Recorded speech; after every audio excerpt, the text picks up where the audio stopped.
nous sommes ravis de vous retrouver dans notre et la vôtre émission. Soyez bénis de la part de l'Éternel, paix et grâce.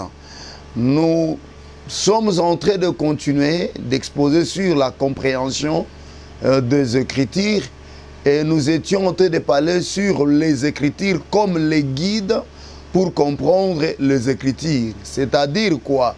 Nous voulons dire que pour comprendre les Écritures, il faudra que les Écritures elles-mêmes puissent nous expliquer. C'est-à-dire, en réalité, ce sont les Écritures qui témoignent d'autres Écritures. C'est comme ça que le Seigneur Jésus, pour parler de ce qui lui concernait, il fallait qu'il puisse ouvrir les apôtres les yeux et que ce dernier puisse comprendre les Écritures.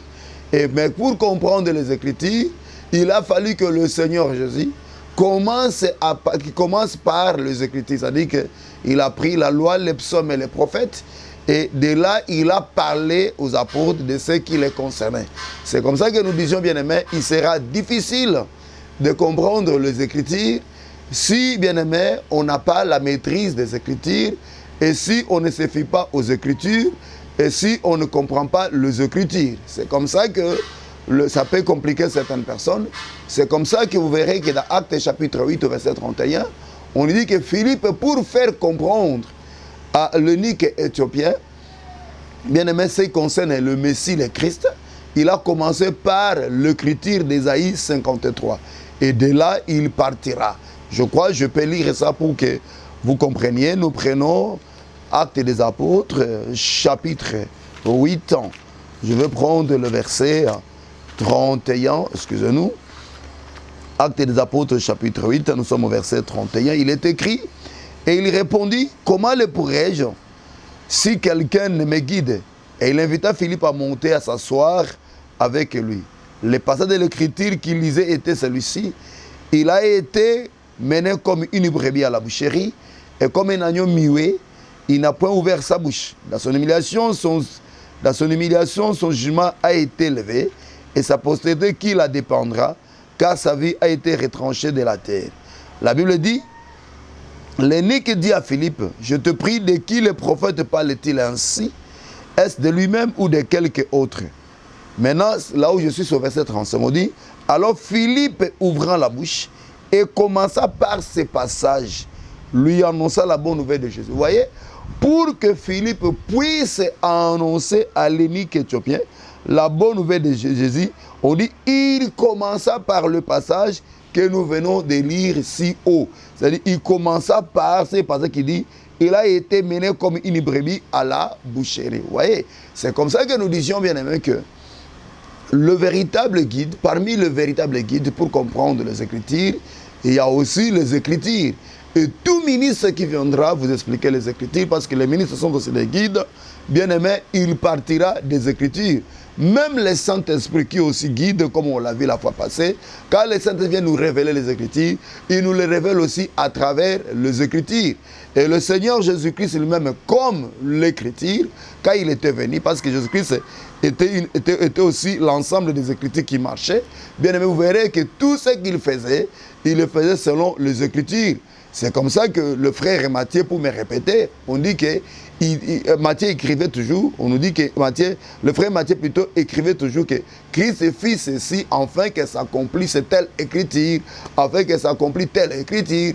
Vous voyez bien aimé, donc nous disions que la compréhension des Écritures passe par la consultation des Écritures et la conduite des Écritures. Alors, c'est comme ça que dans l'émission précédente, nous avons promis qu'aujourd'hui, nous parlerions sur les ténèbres, nous parlerions sur la nuée, nous parlerions sur les roseaux, nous parlerions sur le lotus ainsi que le sol.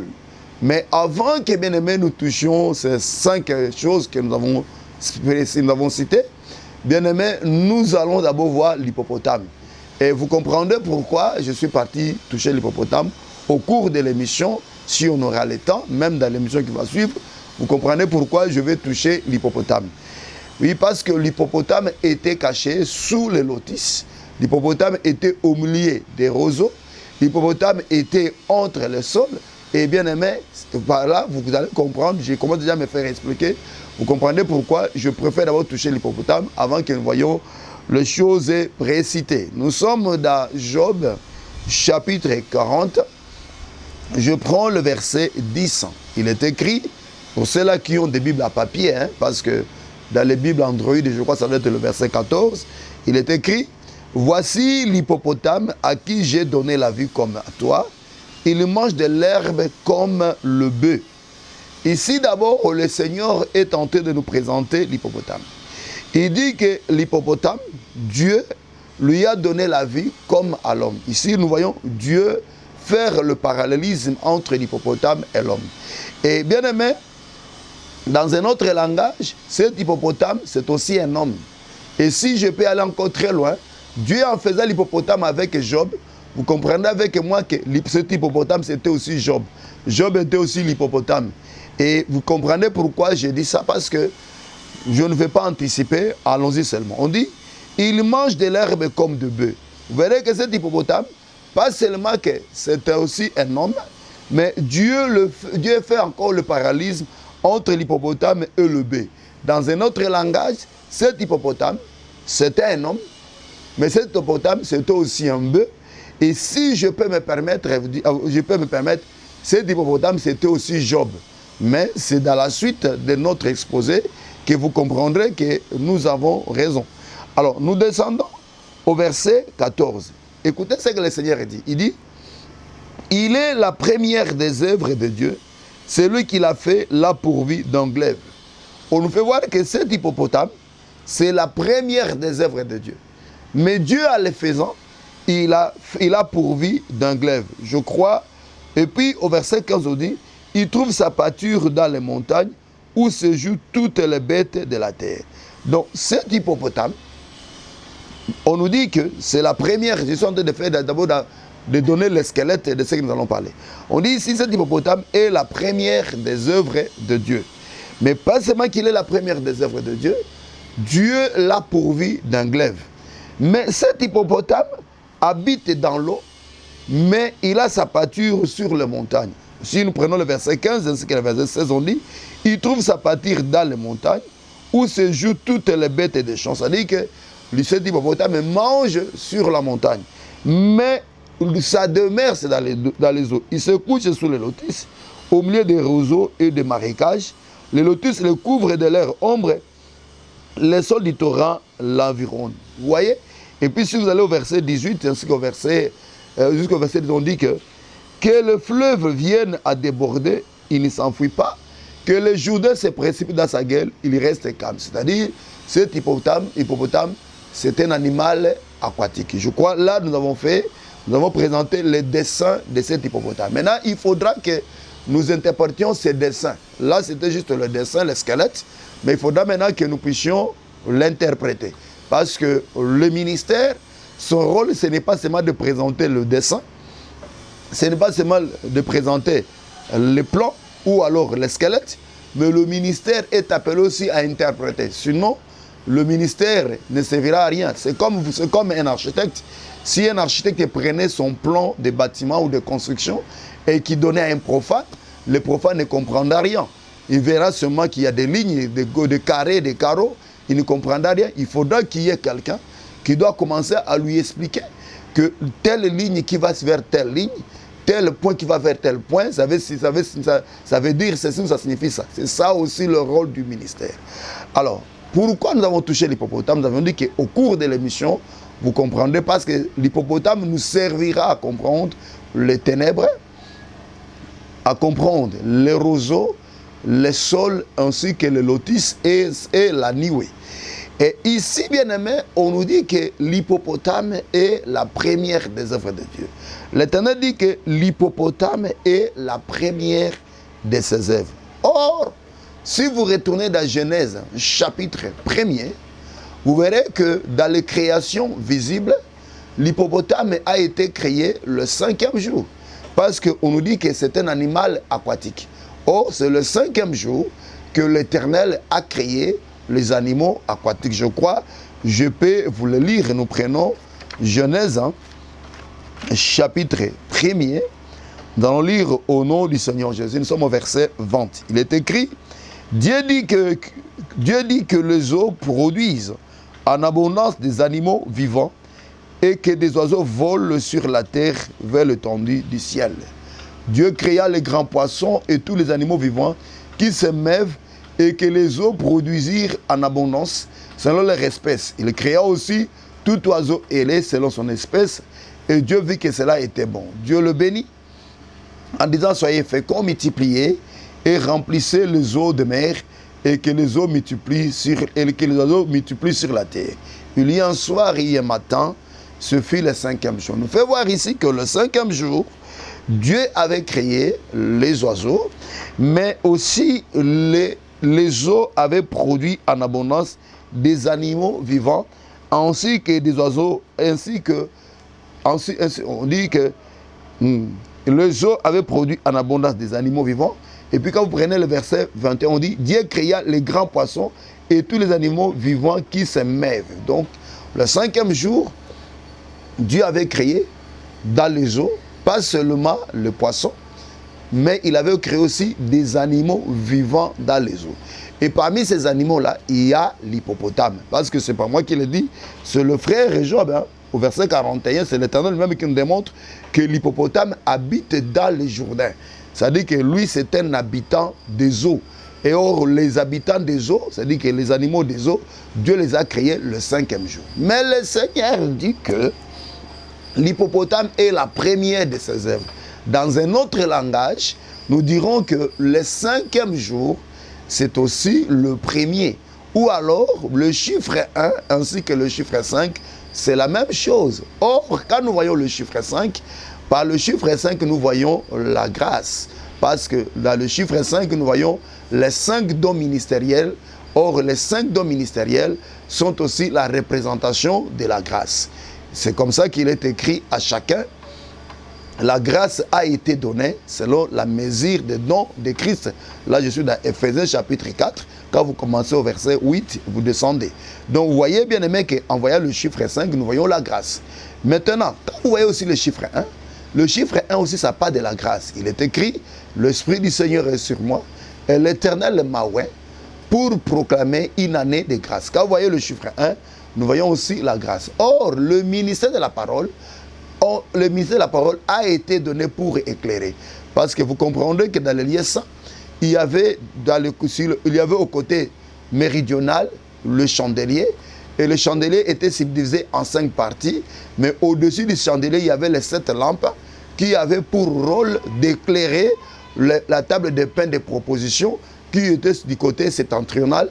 Ensuite, d'éclairer le lieu saint, afin que le parfum qui était donné sur l'autel des autels, sur l'autel de parfum, bien aimé, afin que le sacrificateur qui est entré pour offrir aussi le parfum sur l'autel de parfum soit éclairé. Vous verrez que le chandelier qui était du côté méridional avait pour rôle d'éclairer le lieu saint pour ne pas me répéter. Alors, vous verrez que ce chandelier-là, bien aimé, était subdivisé en 5 parties. Quand nous parlons du chandelier, nous savons que le chandelier, premièrement, c'est le Christ Jésus lui-même. Et puis le chandelier, c'est le Saint-Esprit, parce que dans les chandeliers, il n'y avait rien d'acacia. Mais ce chandelier était subdivisé en 5 parties. Par là, nous voyons que le seul chandelier, mais il était divisé en 5 parties. C'est-à-dire il y a un seul ministère, mais ce ministère-là est subdivisé en 5 dons ministériels. C'est là où je disais que le chiffre 1, c'est aussi le chiffre 5. Mais vous verrez bien aimé que le chandelier avait pour rôle d'éclairer. Or, ici, on nous dit que le premier jour, Dieu avait créé la lumière. Or, bien aimé, quand nous voyons les 5 dons ministériels, ont aussi pour rôle d'apporter la lumière. Parce que le ministère est appelé à apporter la lumière. C'est comme ça que nous disons que le chiffre 1 ainsi que le chiffre 5, en réalité, ça parle aussi de la même chose dans le contexte où nous sommes. Et quand nous voyons le 5e jour, en réalité, le 5e jour nous ramène encore au premier jour. Alors ici, on nous dit que, on dit au premier jour, l'Éternel créa la lumière. Dieu dit que la lumière soit. Et ici, on nous dit que l'hippopotame est la première des œuvres de Dieu. Dans un autre langage, nous dirons que l'hippopotame, c'est aussi la lumière. Mais nous voulons aller consulter d'abord l'Éternel, consulter le frère Salomon pour comprendre quelle est la première des œuvres de Dieu. Quand vous prenez le frère Salomon, nous sommes dans Proverbes chapitre 8, verset 22, le frère Salomon nous dit que la sagesse est la première des œuvres de Dieu. Le frère Salomon dit que la sagesse est la première des œuvres de Dieu. Or, c'est quoi la sagesse? Le même frère Salomon répond, dans Ecclésiaste chapitre 8, verset 1er, ça c'est le cantique de tous les jours, il nous répond que la sagesse, c'est la lumière. Donc vous voyez que la sagesse, qui est la première des œuvres de Dieu, la sagesse, c'est la lumière, et la lumière, c'est l'œuvre du premier jour. Mais ici, on nous dit que l'hippopotame est la première des œuvres de Dieu. Par là, nous comprenons que cet hippopotame dont on a parlé, c'est aussi la lumière. Mais nous voulons comprendre qui est cette lumière-là. Quand vous allez dans 1 Corinthiens chapitre 1er, au verset 30, on nous dit que Jésus-Christ a été fait pour nous la sagesse. Donc nous comprenons que la sagesse, c'est Jésus-Christ lui-même. Voilà pourquoi Jean dira que au commencement était la parole, et la parole était avec Dieu, et la parole a été faite chair. Cette parole, c'était Jésus-Christ, et cette parole était la lumière. Donc nous comprenons que la parole dont on a parlé ici, la lumière dont on a parlé ici, c'est Jésus-Christ. Et nous comprenons que Jésus-Christ, c'est lui la sagesse, et c'est Jésus-Christ qui est la première des œuvres de Dieu. En d'autres termes, comme la Bible ne se contredit pas, Dieu en parla de l'hippopotame. En réalité, il voyait le Seigneur Jésus-Christ. Mais quelqu'un va dire, non, voilà, tout ce que vous avez dit là, bon, on vous suit seulement, mais essayez un peu d'approfondir. Nous allons maintenant approfondir. Et c'est là où nous retournons au verset 10. L'Éternel dit que, voici l'hippopotame à qui j'ai donné la vie comme à toi, et il mange de l'herbe comme le bé. Vous verrez que cet hippopotame est comparé à l'homme, mais il est comparé aussi, bien aimé, au bé. Je vais commencer au bé avant d'aller chez l'homme. Quand nous prenons le bé, nous allons dans 1 Corinthiens chapitre 9, au verset 9. Le frère Paul dit ceci, le temps que je vérifie aussi mon chrono. Dans 1 Corinthiens chapitre 9, verset 9, le frère Paul dit ceci: est-ce que l'Éternel se met-il en peine de bé? Est-ce que l'Éternel, lui, vraiment, se met-il en peine de bé? Mais quand il parle de bé, c'est de nous qu'il parle. Ici, le frère Paul parlait de ministre.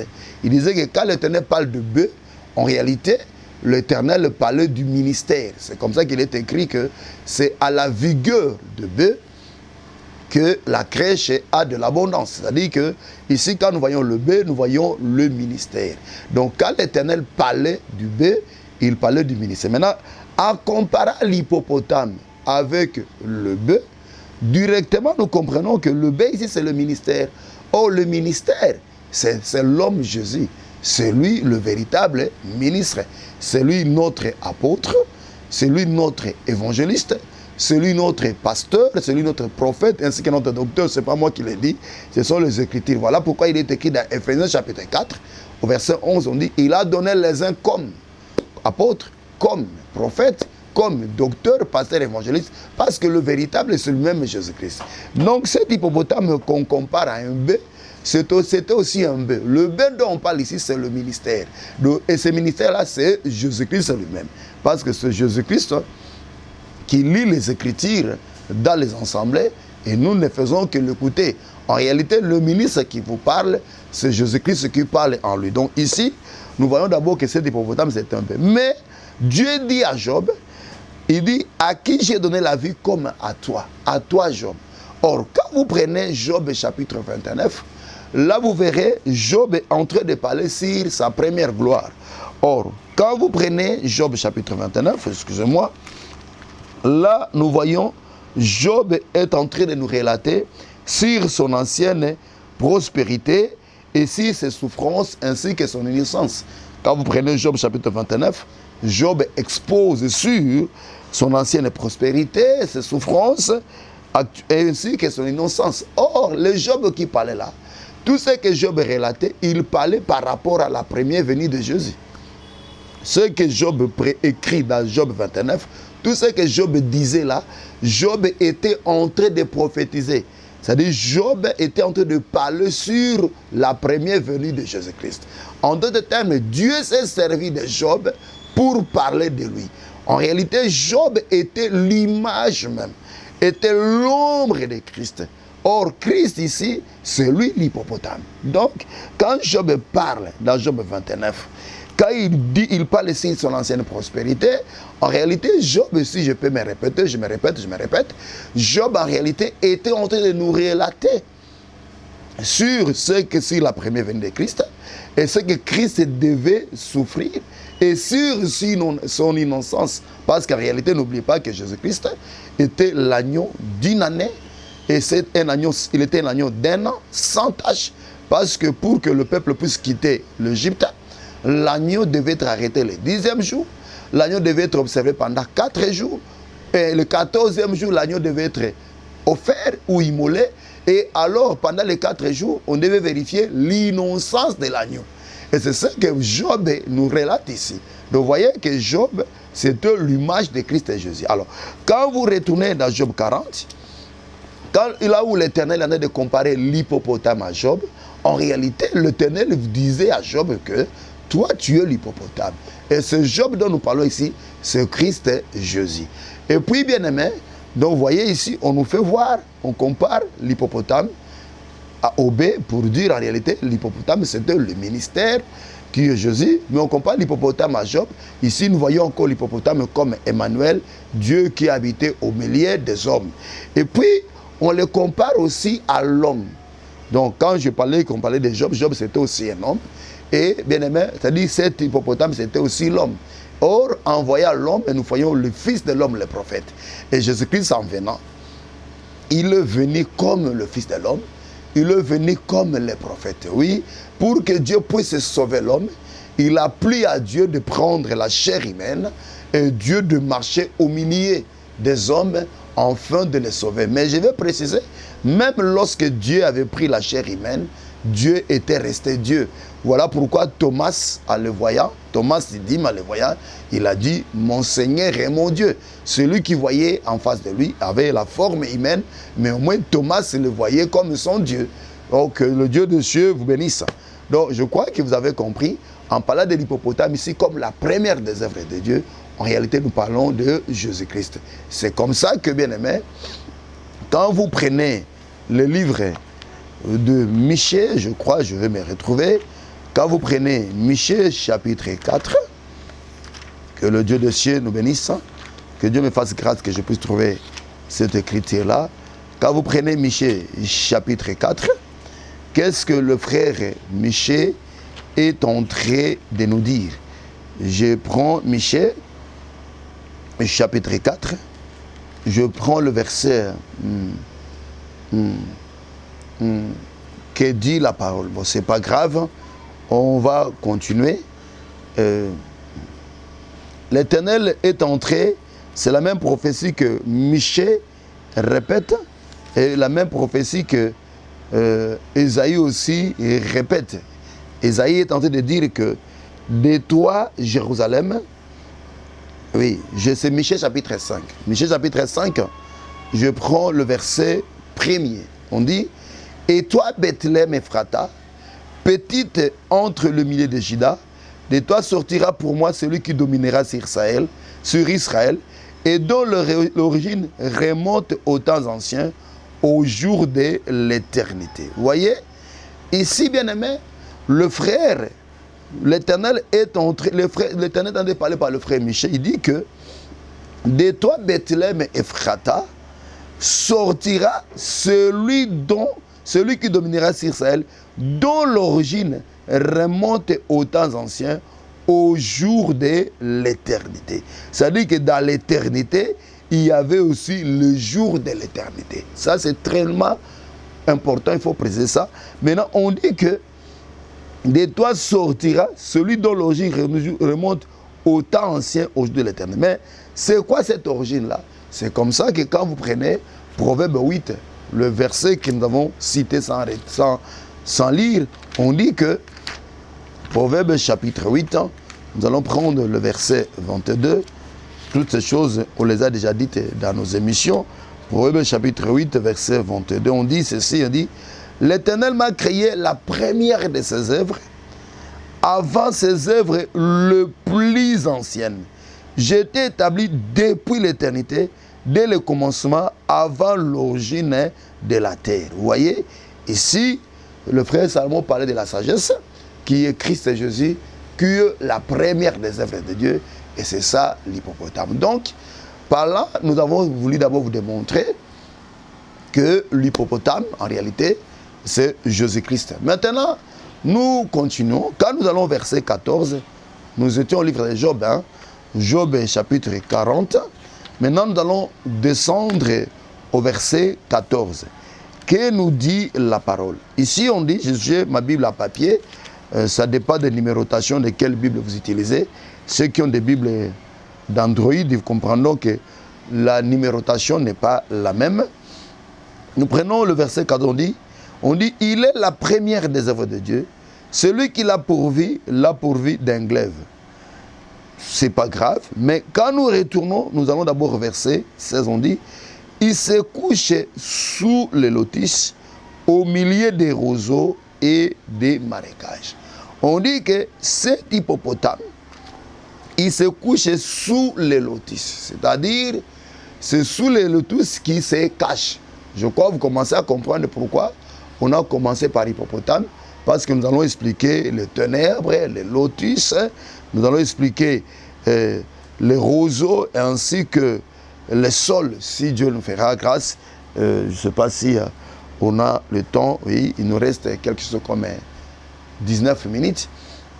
Ici, on nous fait voir, premièrement, on dit que il se couche sous le lotus au milieu des roseaux et des marécages. La première des choses est celle-ci. C'est quoi d'abord les roseaux? Quand l'Éternel est en train de parler des roseaux, les roseaux, ça représente quoi? N'oubliez pas que nous avions dit que la Bible, c'est un livre énigmatique. Et s'il faut la comprendre, il ne faut pas aller chercher les dictionnaires de ce monde, il ne faut pas aller chercher Robert ou Larousse, parce qu'ils vous donneront l'explication mondaine. Mais n'oubliez pas que avant Genèse chapitre 11, toute l'humanité parlait d'abord la langue de Dieu. C'est après Genèse 11 que les langues des hommes ont été créées. C'est-à-dire qu'à Babel, Dieu a confondu les langues des hommes et c'est à partir de là que toutes ces langues sont nées. Mais avant ça, Adam parlait la langue de Dieu. Et Ève parlait la langue de Dieu. Seth parlait la langue de Dieu. Abel parlait la langue de Dieu. Enoch parlait la langue de Dieu. Donc pour comprendre les choses de Dieu, il faut le comprendre dans la langue céleste, dans la langue divine. Alors, nous voulons comprendre d'abord les roseaux. En parlant des roseaux dans la Bible, les roseaux parlent de beaucoup de choses. On voit le pharaon qui est aussi représenté comme les roseaux, mais les roseaux cassés. Mais en parlant des roseaux, les roseaux parlent aussi des prophètes. Des prophètes. C'est comme ça que quand vous prenez, c'est comme ça que quand le Seigneur Jésus était en train d'interroger les Juifs par rapport à Jean-Baptiste, il leur dira, qui êtes-vous parti voir aux eaux du Jourdain? Et là, le Seigneur Jésus va présenter Jean-Baptiste comme un roseau, mais pas n'importe quel genre de roseau, mais un roseau agité. Le Seigneur Jésus va présenter Jean-Baptiste comme le roseau, mais un roseau agité. Là, Jean-Baptiste n'est pas le roseau cassé, hein, comme les pharaons, mais lui, il est un roseau, mais un roseau agité. Or, vous comprenez avec moi que Jean-Baptiste était l'ensemble de tous les prophètes. Donc, les prophètes de l'Ancienne Alliance étaient des roseaux. Mais pas de n'importe quel genre de roseaux, des roseaux agités. Pourquoi agités? Parce que quand vous prenez, je m'excuse, vous prenez Jean chapitre 3, le Seigneur est en train de nous dire que le vent d'où il vient, on le sait, et où il va, on le sait, c'est de la même manière que celui qui est né de l'Esprit. Mais vous comprendrez que dans l'Ancienne Alliance, bien que le peuple n'avait pas l'Esprit, mais Dieu avait déposé son Esprit sur les prophètes. C'est comme ça que vous verrez que sur Élie, il y avait un esprit qui était descendu, qu'Élisée avait reçu. Et on dira que Jean-Baptiste était né avec l'esprit d'Élie. Plutôt, Jean-Baptiste était venu avec l'esprit d'Élie. Or, l'esprit d'Élie, ce n'était pas un esprit spécial, c'était seulement le Saint-Esprit. On l'a déjà dit dans cette émission, parce que quand on parle d'esprit d'Élie, c'est seulement le Saint-Esprit. C'est comme ça que dans 1 Pierre, chapitre 1er, on dit que l'esprit qui était dans les prophètes a attesté aux prophètes que ce n'était pas seulement pour eux qu'ils étaient des dispensataires de ces choses, mais c'était aussi pour nous. C'est-à-dire que les prophètes de l'Ancienne Alliance avaient le Saint-Esprit. Et c'est cet esprit-là qui les agitait. On les appelle des roseaux agités parce que c'est le Saint-Esprit comme le vent qui les agitait. Aujourd'hui aussi, nous, les enfants de Dieu, nous sommes agités par le Saint-Esprit. Et n'oubliez pas que les prophètes étaient aussi des nuées. Et comme des nuées, ils devaient être agités par le vent pour qu'ils soient fracassés et qu'ils laissent couler de l'eau. Parce que les prophètes, comme des nuées, doivent avoir des eaux. Parce que souvenez-vous avec moi que le frère Jude ainsi que le frère Pierre ont appelé les faux prophètes comme des nuées sans eau. Oui, tout celui qui se prétend être prophète, mais qui n'a pas la révélation de la parole, qui n'a pas l'évangile, selon le frère Pierre ainsi que le frère Jude, pas moi le frère Ariel, les deux frères nous disent que sont des roseaux, sont des nuées sans eau. Et moi, j'adhère à cet enseignement. Donc, les prophètes étaient des nuées. Et comme des nuées, ils avaient en eux de l'eau. Mais pour que cette eau puisse couler, comme nous dit dans Ésaïe 40, comme nous dit Ésaïe 45, verset 8, on dit que le ciel répande d'en-haut et que les nuées laissent couler l'eau, afin que la terre s'ouvre et que le salut fructifie et que la délivrance y sorte. Bien aimé, pour que ce mouvement se passe, les eaux avaient besoin de l'agitation du vent. Quand vous prenez les lois du ciel, comme l'Éternel le déclare à frère Job, vous allez comprendre tout ce qu'ils sont en train de dire. Il faut que le vent soit secoué, soit agité par le vent. Et une fois secoué, agité par le vent, les nuées doivent se fracasser. Et c'est à se fracasser, bien aimé, que les eaux coulent. Or, le vent dont nous parlons ici, c'est le vent impétueux qu'on appelle le Saint-Esprit. Quand le Saint-Esprit vient, agite, secoue un ministre de Dieu, le ministre s'éclate et fait couler la parole. C'est comme ça qu'il est écrit, c'est poussé par le Saint-Esprit que les hommes ont parlé de la part de Dieu. Donc, je suis en train de vous faire voir, là j'ai aussi anticipé par rapport aux nuées, bien qu'on verra les nuées dans plusieurs dimensions, parce que l'Éternel Dieu lui-même, c'est aussi une nuée, c'est aussi plutôt la nuée, et il y a plusieurs explications par rapport à la nuée.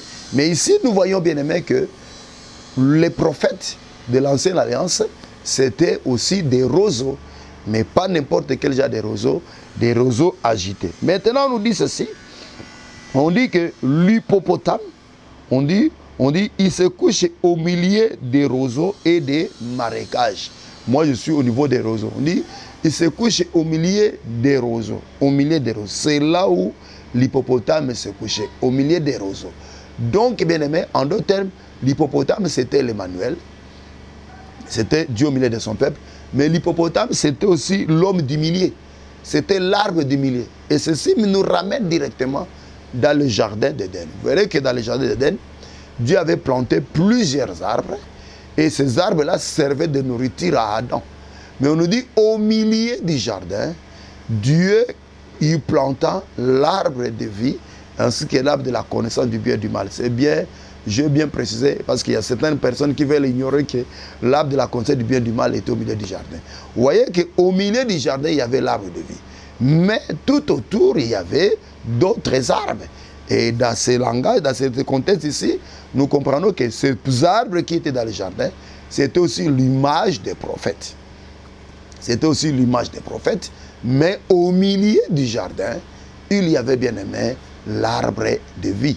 C'est ce qui nous amène aussi dans le livre d'Apocalypse, au chapitre 22. Quand vous lisez au verset 2, on nous dit ceci.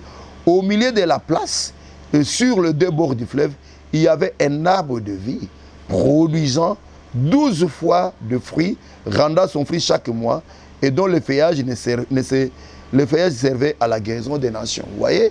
Donc ici, merci mon frère, il me dit merci, c'est 10 minutes. Donc ici, vous voyez que l'hippopotame était au milieu des prophètes. C'est-à-dire que pour voir les prophètes, pour voir l'hippopotame, il fallait voir les prophètes. C'est comme ça que nous disons qu'on était au milieu des roseaux, et pour voir l'hippopotame, il fallait d'abord entrer au milieu des roseaux. Or, nous disons que les roseaux ici, c'était les prophètes. Et nous avons expliqué que l'hippopotame, c'était Christ Jésus. Pour dire que, pour comprendre Christ Jésus, il faut aller consulter les prophètes. C'est comme ça que Jésus-Christ dira aux scribes Et les scribes savaient ça. Il dirait aux scribes, vous sondez les Écritures pour recevoir en elles la vie, mais ce sont les Écritures qui parlent de moi. Les Écritures sont des prophètes. C'est comme ça, bien-aimés. Vous verrez aussi, hein, bien-aimés, donc vous voyez que, vous voyez, c'est comme ça encore, je voulais dire quoi? C'est comme ça que vous verrez que lorsque les mages sont venus pour chercher où était né le Messie, Hérode n'est pas parti par 4 chemins, il n'est pas passé par les 2 de la cuillère, il a appelé les scribes, et les scribes sont partis consulter les prophètes. Et en consultant les prophètes, ils ont vu dans le livre de Michel et d'Ésaïe qu'il était écrit que c'est à Bethléem Ephrata que devait naître le Messie. Donc, vous voulez connaître l'hippopotame, vous voulez le comprendre, il faut aller les chercher dans les roseaux. Or, nous avons dit que les roseaux, ce sont des prophètes. Et l'hippopotame, c'est Christ. Or, Christ et Jésus, c'est lui la révélation des Écritures. C'est lui la révélation des Écritures. C'est lui l'amour, bien-aimé. C'est lui le parfum qui sort des beaux vêtements d'Ésaü. C'est lui la dîme même de la loi Genèse. Donc, si vous voulez avoir la révélation qui est Christ et Jésus, si vous voulez saisir Christ et Jésus qui est la quintessence même des Écritures, il faut aller consulter les roseaux. Or, les roseaux ici, ce sont les Écritures des prophètes. Vous voyez, c'est comme ça qu'on dit que Philippe commença par ces passages, annonçant la bonne nouvelle de Christ. Philippe commença par quel passage? Par le passage d'Ésaïe. Vous voyez? Et c'est comme ça que même quand vous êtes dans la conférence de Jérusalem, vous verrez que le frère Jacques, lorsqu'il prit la parole, il intervint par une citation des prophètes. Il intervint par un passage des prophètes. Et c'était ça la manière de faire des apôtres de Jésus-Christ. Quand ils enseignaient, ils démontraient au peuple par les prophètes. Ce n'est pas moi qui le dis. Prenez seulement le premier discours de Paul aux Juifs, le premier discours au jour de la Pentecôte. Vous verrez que le frère Pierre, je disais le frère Pierre n'est pas parti très loin. Le frère Pierre est parti énumérer. Il a pris seulement le frère David. Il a pris David, il a énuméré, il a dit que il est écrit que mon juste ne verra pas la corruption. Et le frère Pierre a pris seulement David. Et à partir de David, il a commencé à expliquer comment est-ce que Christ devait être ressuscité. Vous voyez, et comment est-ce que Jésus-Christ était loin de Dieu, il était le Messie. Il était celui qui devait venir. Vous voyez, bien aimé, vous verrez, ce n'est pas seulement Pierre. Prenez tous les apôtres de Jésus. Vous verrez que dans leurs sermons, dans leur prédication, ils partaient seulement au milieu des roseaux. Et c'est là qu'ils allaient faire sortir l'hippopotame. C'est là qu'ils allaient faire sortir la révélation. C'est là qu'ils allaient faire sortir, bien-aimé, le mystère caché de tous les temps, c'est-à-dire Jésus-Christ. C'est comme ça que j'ai toujours dit aux gens qu'aujourd'hui, Jésus-Christ n'est plus la manne cachée. Aujourd'hui, Jésus-Christ est maintenant la manne révélée. Il était caché dans les marécages hier. Oui, il était caché dans les marécages. Mais gloire soit rendue à Dieu. Aujourd'hui, par le Saint-Esprit, nous les faisons sortir. Le Saint-Esprit, par le ministère, nous les fait sortir de là où il était caché. Et aujourd'hui, Jésus-Christ est devenu toute une révélation. Et c'est lui que nous prêchons. Donc, vous avez compris, hein, en parlant, bien-aimé, en parlant des roseaux, nous parlions, bien-aimé, ici des prophètes. Mais, quand vous retournez, on nous dit ceci. L'hippopotame, il était au milieu des marécages. C'est-à-dire il était au milieu des marécages. Et quand nous voyons les marécages, ici, ça nous pousse directement à voir les eaux d'en bas. Parce qu'en parlant des marécages, on voit aussi les eaux d'en bas. Et ceci directement nous amène dans Genèse, au chapitre 1er, les critiques que nous aimons toujours lire, on dit « La terre était informe et vide, et il y avait des ténèbres à la surface de l'abîme, et l'Esprit de Dieu se mouvait au-dessus des eaux. » On nous dit ici, d'abord au commencement, la terre était informe et vide, mais là, il y avait les eaux, mais ces eaux-là étaient ténébreuses. Vous voyez? Mais ces eaux-là, c'était les eaux d'en bas qui étaient ténébreuses. Là, d'abord, nous voyons des eaux qui étaient ténébreuses. Mais quand vous allez maintenant dans Psaume chapitre 18, verset 12, le verset que j'aime citer, on dit que là, Dieu fera de ces eaux-là sa demeure. Donc, il fera de ces eaux sa demeure. Si vous voulez que nous vous le répétions, merci mon frère. Et c'est quoi, je vois, c'est par là que nous allons mettre virgule aujourd'hui pour que nous continuions, parce qu'il nous reste 5 minutes. Quand nous prenons le psaume chapitre 18, nous prenons le verset 12, ça me fait aussi plaisir de répéter chaque jour les mêmes écritures pour que ça entre dans nous. On dit ceci: il faisait des ténèbres sa retraite, Satan autour de lui, il était enveloppé des eaux obscures et de sombres nuages. Vous voyez ici, l'hippopotame, on dit, il est au milieu des roseaux, mais au milieu aussi des marécages. Et en voyant des marécages, nous voyons aussi les eaux ténébreuses d'en bas. Et c'est là où on dit que l'Éternel avait trouvé sa demeure, donc dans ces eaux obscures-là. Donc pour dire, bien aimé, pour voir la révélation qui était l'hippopotame, pour comprendre l'hippopotame, pour le faire sortir de là, il fallait entrer dans le marécage. Et quand vous allez dans le marécage, là, vous allez faire sortir Jésus. C'est comme ça, là où c'est ce qui va nous pousser à comprendre ce que j'ai toujours dit ici. Le Seigneur Jésus-Christ qui dira que lorsque je vous ai parlé de ce qui est terrestre, vous n'avez pas compris. Comment allez-vous comprendre de ce qui est terrestre, céleste? Parce que le marécage, c'est ce qui est terrestre. Le marécage, c'est ce qui est en bas. Vous voyez? Et c'est là, dans le marécage, que l'hippopotame habitait. Et c'est là. Maintenant, Christ dit, lorsque je vous ai parlé de ce qui est terrestre, vous n'avez pas compris. C'est-à-dire que dans ce qui est terrestre, il y avait quelque chose à comprendre.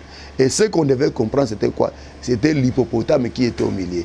Et là, nous voyons l'hippopotame comme l'Emmanuel, l'homme du milieu. C'est comme ça que depuis le commencement, l'Éternel a toujours commencé à démontrer à son peuple qu'il était l'homme du milieu. Quand vous voyez les campements, vous verrez que le tabernacle était toujours au milieu. Quand le peuple marchait, le tabernacle, l'arche était toujours au milieu. En Éden, c'était toujours au milieu. Tout ça, le Seigneur voulait seulement nous démontrer qu'il était l'homme du milieu. Et pour le connaître, il fallait aller dans le milieu. Et c'est là, dans le milieu, qu'il allait faire sortir. Donc aujourd'hui, nous avons d'abord démontré les roseaux qui sont des prophètes. Merci mon frère. Les roseaux qui sont des prophètes. Et les prophètes qui sont les Écritures. Donc pour comprendre, bien aimé, Christ et Jésus, il faut d'abord aller consulter les prophètes, aller consulter les Écritures des prophètes. Ce sont les Écritures des prophètes qui vous amèneront à comprendre Jésus. Voilà pourquoi un ministre de Dieu, ça doit être un grand lecteur, même pas seulement un ministre, mais tout enfant de Dieu doit être un grand lecteur des prophètes. Comme je l'ai toujours dit, vous ne comprendrez jamais la nouvelle alliance si vous n'avez pas la maîtrise de l'ancienne alliance. En d'autres termes, je voulais dire, la bonne compréhension de la nouvelle alliance passe par la maîtrise de l'ancienne. La bonne compréhension de la nouvelle alliance passe par la maîtrise de l'ancienne alliance. Que le Dieu de Dieu vous bénisse et qui vous comble de sa grâce. Je suis en train de regarder mon chrono, il me reste 2 minutes. Donc, nous sommes sur Kitega numéro 50 dans la commune de Barumbu. Et venez nous consulter, vous allez nous voir, communier plutôt avec nous. Nous sommes là chaque mercredi. Venez communier avec nous, nous sommes là chaque mercredi, chaque vendredi, de 17h à 19h30, et puis chaque dimanche, de 9h à 12h30. Nous remercions tous ceux-là qui nous ont assistés dans la réunion que nous avions sur le premier poisson, sur la fête de l'évangile, la première édition. Que le Dieu de Dieu vous bénisse. Et nous avons notre groupe WhatsApp qui est là. Vous pouvez prier avec nous, parce qu'à la télé, on est limité par rapport au temps. Mais là, nous prions chaque jour, de 23h à 1h, de 23h à minuit et de 5h à 6h. Nous sommes là, vous nous écrivez sur plus 243 80 87 87 418. Nous allons vous incorporer dans nos groupes de prière et nous prierons à ces heures-là. Mais dans ces groupes-là, nous y mettons aussi nos audios de prédication. Vous voulez connaître ce que nous prêchons dans l'Assemblée de Kitega. Là, vous aurez vos audios et Dieu de gloire vous bénira. Mais à ce qui concerne nos enseignements sur la RTV, sur la télé, nous sommes sur YouTube, Tchotcho Kipouani TV, comme c'est écrit là. Consultez-nous là-bas, vous allez voir la découverte prophétique. Nous sommes aussi sur page Facebook, Tchotcho Kipouani, et là aussi vous allez nous découvrir. Oh, vous allez aussi nous suivre plutôt. Que le Dieu de Dieu vous bénisse. Nous avons des programmes que nous avons des programmes pour vous au mois d'août. Je crois à cause du temps, parce qu'il nous reste 30 secondes. Dans l'émission prochaine, nous allons vous annoncer ce qui se passera au mois d'août. Nous remercions le bien-aimé Mouchele ainsi que tous ceux qui nous ont assistés pour cette émission d'aujourd'hui. Que le Dieu de cieux vous bénisse. Ciao et soyez sous la couverture de sa grâce. Que Dieu bénisse. Merci.